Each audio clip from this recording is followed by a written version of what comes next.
Ito po ang update ng ating condo number 3. Yan po.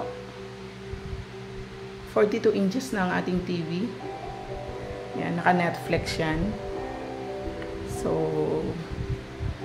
medyo challenge ngayon kasi yung Ace na TV natin dito, Smart TV na nilagay ay nagkaroon ng update.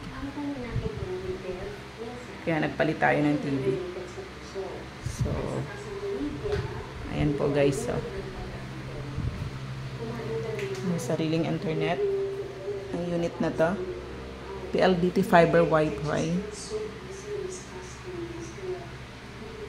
So, plano ko pa itong i-upgrade. Palalagyan ko ng signal cable para magsasawa na kayo. So, since ang unit na to, may mga nagtatanong kung pwede mag-video, okay, yan, pwede kayong kumanta-kanta dyan. Bibilang ko to ng maliit na speaker, Bluetooth speaker, and then bibilhan ko rin ng microphone. So again, good for 2 packs lang tayo, at medyo pag sumobra ng 2 packs, nagiging iba ang dating sa unit. Yan. Umiinom yung mga guest ng pagkadami-dami. At may nalalasing at naiiwanang makalat masyado ang unit natin. So, ayan po ang ating house tour. Ayan, kompleto. Ayan, may shampoo, may conditioner, may body wash. Ayan, ganyan kalinis ang CR. May nagtatanong sa CR. Ay, ako po mismo naglilinis niyan. Ayan. Ang unit na to ay ito yung pang long term ko. Ayan, kompleto ng gamit. Ayan guys, oh. So, sa mga mahihilig ng gulay, ayan, binilhan ko pa ng ganito. Ayan. Pwede kayo maggulay.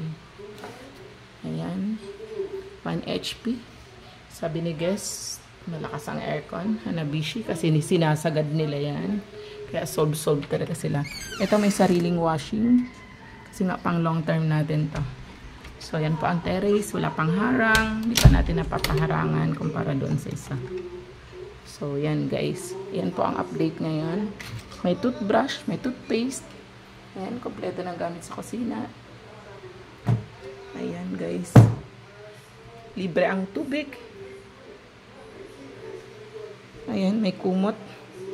May towel. Ayan na. Ayan guys. So, I hope malinis nyo pinasok.